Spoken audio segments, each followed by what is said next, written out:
ka lang, sir.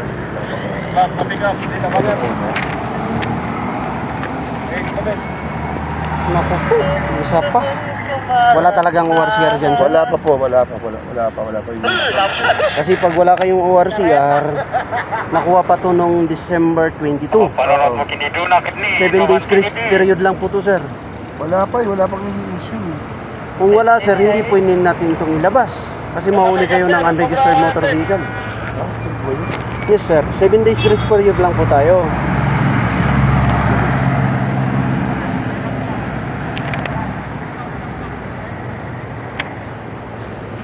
Tawagan nyo yung may-ari, baka merong sinend sa kanya. Ako po may-ari.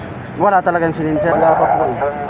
Papapasok ko pa lang nung para sa hindi na para sa LTO. Yung akin ano. Ako mismo yung may-ari. Ayun, pinapasok pa lang nung Wala. Kasi this motor vehicle is unregistered. Hindi pa tayo safe dito sa sasakyan na to, sir. Kasi wala pa siyang ORCR. Maulit yung driver nyo yan, sir.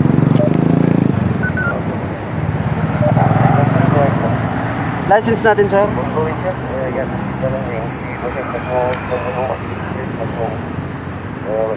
Lisensya mo, sir. Yung driver.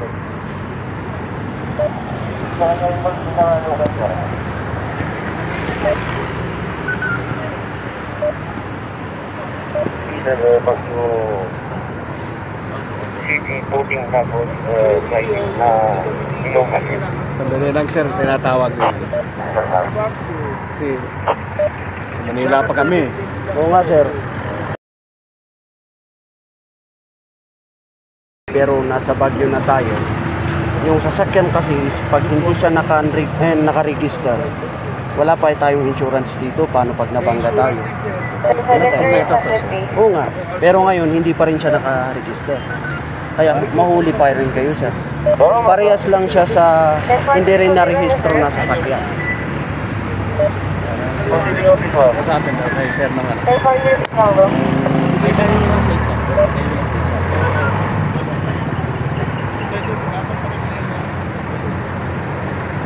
atin daw po, sir, kaya sa tayo. Yes, ma'am? Sir, good afternoon po. Yes po. Yung ahente. Yeah, sir.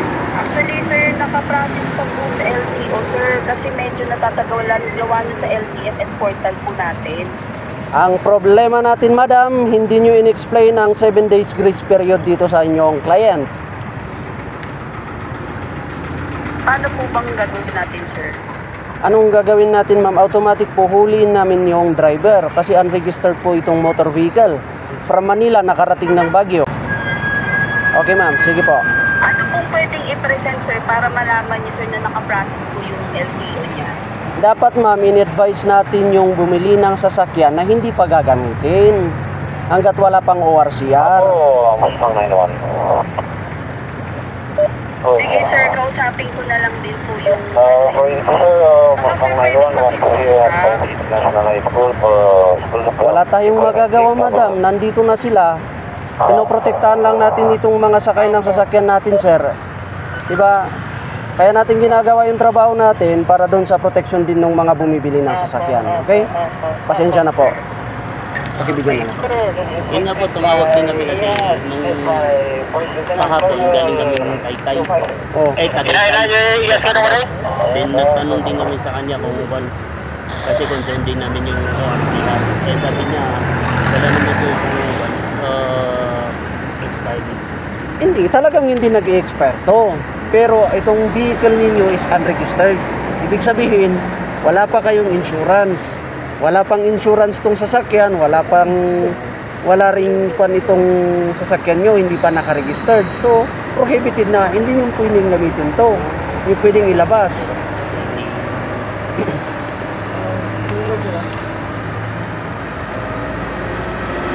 Kasi ang pinoprotektahan natin dito, kayo na gumagamit doon sa sasakyan. At any rate yan, you will be involved in accident, wala na. Diba? Wala kayong ka-insurance na nasa loob ng sasakyan which is unregistered. Kasi yung nag-asikaso sa amin sa Toyota, yun yung sa amin. O sige, Kung- tawagan nyo hindi para... hindi kasi namin alam kung ganun pala yun na, kasi kung alam namin, hindi kami Oo pupunta nga. dito. Kasi yung batas natin, 7 days grace period. At ang dapat lang noon, dapat inuwi nyo muna yung sasakyan hanggat walang ORCR, huwag mo nang gamitin. Kasi nga, it's unsafe. Ganun po yun, ha?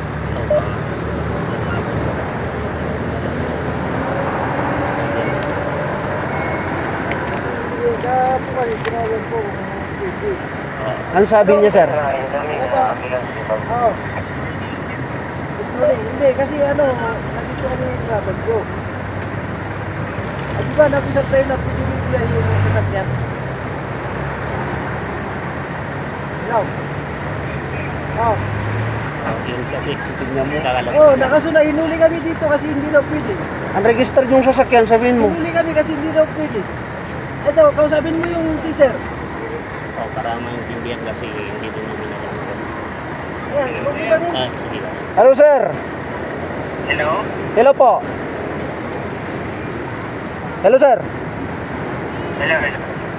Bakit sinabi niyong walang expiration yung sales invoice? Yung 10 invoice po, with for 7 days po yun, pinaliwanag ko sa inyo, sir. O sa kanila, pinaliwanag yung 7 days. Di ba sa inyo, yun ako sa inyo, sir, 7 with for 7 days po yun. Bakit sa akin? O sabi niya, pinaliwanag sa inyo 7 days. So, Hindi Sir. siya. Teka lang. ay.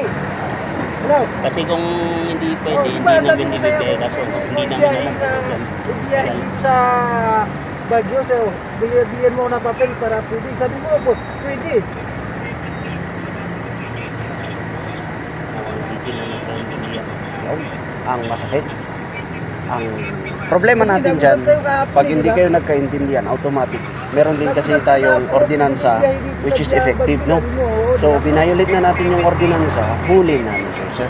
Baka sir pwede ko kasi Wala tayong- hindi kasi namin kaya sir alam. Baka pwedeng Huwag kayong mag-alala kasi this apprehension, huliin ko yung license mo, Yung ano, mag-issue pa rin ako ng citation ticket kasi meron tayong violation. wala kaming Baka pwede violation sir, na... pag-usapan na lang ano? kasi hindi talaga namin alam. Ayun sir, tinawagan din namin, hindi talaga namin. Tignan nyo, hindi kayo nagkaintindihan, wala akong magagawa. Huli na tuloy pa Baka rin pwede kayo. sir mag kasi Labas mo yung license mo. Oh. Sige na, ilabas mo Hindi yung kayo license mo. mag-usap kay kuya. Po bang problema, sir? Ano kung may violation po sila? Automatic, sir, unregistered tong motor vehicle. Sinabihan po sila, sir, good for 7 days po yung base invoice.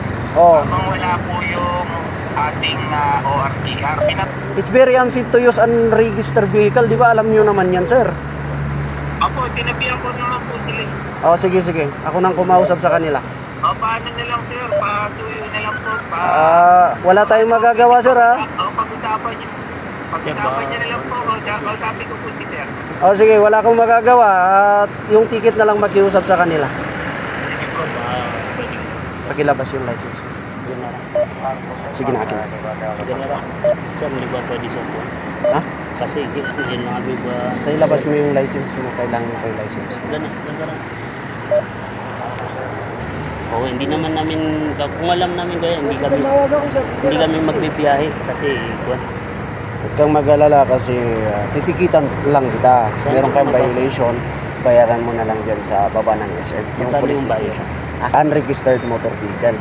Kasi ang unregistered Bali, motor... magkano po yung kuwan? Hindi kasi yung... Hindi, ganito. Kasi ang pagdadrive ng unregistered, may kaakibat na reckless driving. Okay? Bali, pasensya na, hindi kasi namin alam kung alam namin. Kasi bago Oo. kami malis sir, tinawagan ko siya. Baka hindi lang talaga nagkaintindihan. Baka hindi kayo nagkaintindihan, sir. Sabi niya, pwede, ipakita ko lang daw yung ano. Oo nga, kasi ang nakadate dito, is 23. Tapos Ang sabi pinipilit niya, 24. Eh kaming mag-uuli, nakabase tayo sa papel. Kasi sa amin kasi, Kasi sinabi ko sa kanya, boss, pagpunta ako ng Bagyo, baka pwede mo bigyan ng papel kung pwede ako pinyahe. Sabi niya, ipakita mo lang yung ano, pwede. Kaya siyempre, ako naman, Sinasabi ko na hanggat walang ORCR, mas better, less pero use mo na. around Sa baba ng SM. SM Manila. Hindi. Bayaran yun Sa hapon. SM Baguio. Ay, SM Manila. Pwedeng mamaya bayaran mahapon. Oo, hanggang alas 6 naman sila dyan. Yun Salamat sir, pasensya Sige, na basta din. naintindihan nyo ha. Oh, pero basta bukas kasi, baka bukas mahuli kami ulit. Pakita Hindi, lang pakita namin. nyo lang. Kasi hindi ba kuya, no? Sige, pasensya na kasi hindi rin namin alam. Okay, Ah, sige, okay. sir. Salamat, Have a good sir. day. Mag- Ay,